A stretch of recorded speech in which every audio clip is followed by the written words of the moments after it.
جلسہ آج کر پائی پاکستان تحریک انصاف اسلام آباد میں کیا سپیس مل گئی ہے یا جو ایک تحریک چلانا چاہ رہے تھے اس کا آغاز سمجھیں آج اس جلسے کو؟ بہت شکریہ۔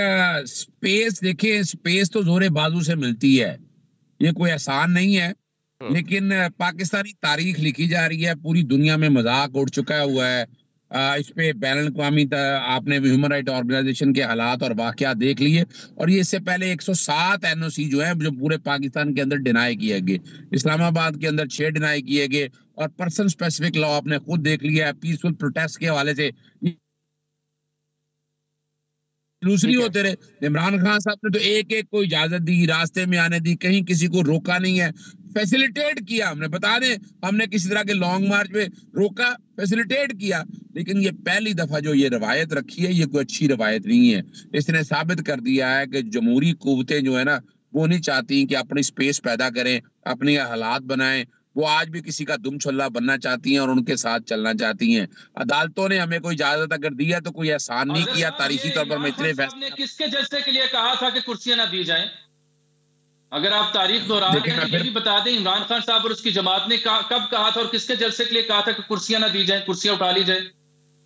اس کا میں جواب دے دیتا ہوں جی، بالکل بڑی دیکھیں بات ہے ایک پولیٹیکل سٹیٹمنٹ۔ کوشچن ہے کہ کیا کرسیاں دی گئی تھی یا نہیں دی گئی تھی، سوال بڑا واضح ہے۔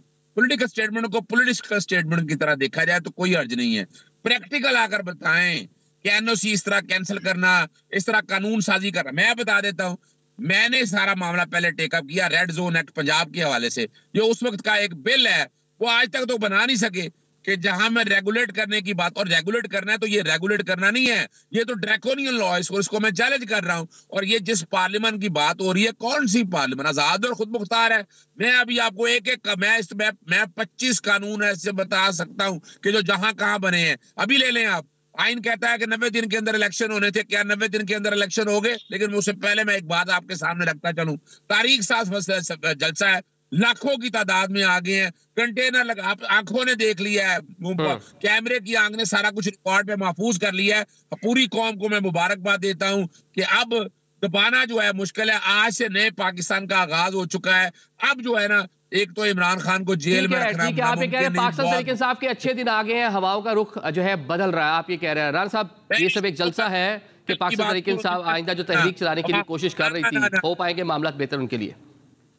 دیکھیں جی، ہو پانے کی جامی صاحب بھی بات کر رہے تھے، اور کہ جی بڑا جلسہ، رکاوٹوں کی میں نے بات کو بتا دی کہ یہ رکاوٹیں ہر حکومت ڈالتی ہے، اس میں جو ہے نا کوئی استثناء نہیں ہے۔ خان صاحب نے بھی یہی کام کیے تھے، یہی کنٹینر لگتے تھے، یہاں پہ بھی لگتے تھے، گجرانوالہ میں بھی لگتے تھے۔ لیکن چلے جلسہ تو اسلام آباد کی پریمیسز میں ہو جاتا تھا، یہ تو بہت دور، آپ کو پتہ سنگالی کتنا دور علاقہ ہے۔ میں آ رہا ہوں اس پہ، پریڈ گراؤنڈ میں جلسے ہوتے تھے، یہاں پہ ایکسپریس وے پہ جلسے ہوتے تھے۔ سیدھی سی لڑائی ہے کہ آپ نے 9 مئی کیا، آپ کی راہ میں رکاوٹیں، آپ نے رکاوٹیں مانگی بھی وہیں سے ہیں کہ دور کریں، یعنی جس کو پنڈی کہتے ہیں، جس کو گیٹ نمبر 4 کہتے ہیں، آپ وہاں پہ دو زانو ہو کے مسلسل گفتگو کرتے ہیں اور پھر تیسرے دن کھڑے ہو کے آپ دھمکی لگا دیتے ہیں۔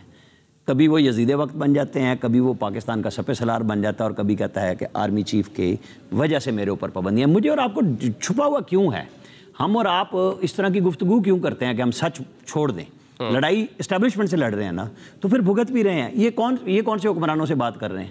آج کے جو حکمران ہیں، عمران خان صاحب بات کرنا چاہتے ہیں ان سے؟ نہیں کرنا چاہتے، وہ کسی صورت میں نہیں کرنا چاہتے۔ وہ ہر اس در پہ گئے ہیں جہاں سے انہیں، اب کل بیرسٹر صاحب نے کیا کیا مولانا فضل الرحمان کو، اور ان کے ترجمان نے بھی جواب دے دیا ایک ہی دن میں۔ بس اتنی پیشنس تھی کہ جب تک آپ میرے ساتھ ملتے رہیں گے میں ٹھیک ہوں۔ یہی تو ان کا مسئلہ ہے PTI کا۔ لوگ کس لیے ٹرسٹ نہیں کرتے کہ آپ کے ساتھ گفتگو کر کے آپ کتنے لمحے ساتھ کھڑے رہیں گے۔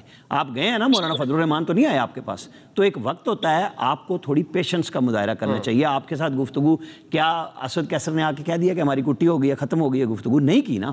یہی وہ مسئلہ ہے کہ آپ سیاسی قوتیں، چلے حکمران نہیں، باقیوں کو تو ساتھ لے کے چلے نا۔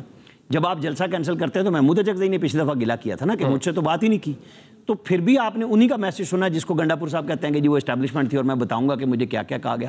اور بھائی چھپاتے کیوں ہیں؟ یہ سارے جو بھی اس طرح کے لوگ ہوتے ہیں وہ یہی کہتے ہیں میں اگلی دفعہ بتاؤں گا۔ یہ وہ ڈرامے کا جو چل رہا ہوتا ہے نا کہ وہ سین دکھا کے میں اگلی دفعہ بتاؤں گا. بھٹو صاحب بھی کہتے چلے گئے دنیا سے, میں راز فاش کر دوں گا, میں فلانا کر دوں گا. ہمارے پاس کس کی تقریریں نہیں ہیں, سب کے پاس ہے. اصل ایشو یہ ہے کہ اگر آپ کو جمہوری آزادیاں چاہیے تو سیاستدانوں کے ساتھ بیٹھنا ہوگا آپ کو. کل کے مینڈیٹ چور آپ تھے, آج آپ دوسروں کو مینڈیٹ چور کہتے ہیں. کون سا 2018 اس میں فرق مسالے کا ہے, ہر دور میں ایک نیا مسالہ ڈلتا ہے. 2018 میں اطہر من اللہ صاحب نے سپریم کورٹ میں کہا, جب یہ سپریم کورٹ ون وے انصاف دینے پہ چلی گئی جو اب پی ٹی آئی کو دیا ہے, انہوں نے کیوں نہیں 2018 کو ساتھ رکھتے, اس وقت کے آرمی چیف کو بھی بلاتے, اس وقت کے چیف جسٹس کو بھی بلاتے کہ جناب آپ نے یہ گند ڈالے ہیں, آج مزید ڈل گئے ہیں, تو بیٹھ کے طے کریں. ہر بندہ ایک دوسرے پہ الزام لگاتا ہے اور پھنسا کون ہے؟ صرف عام آدمی.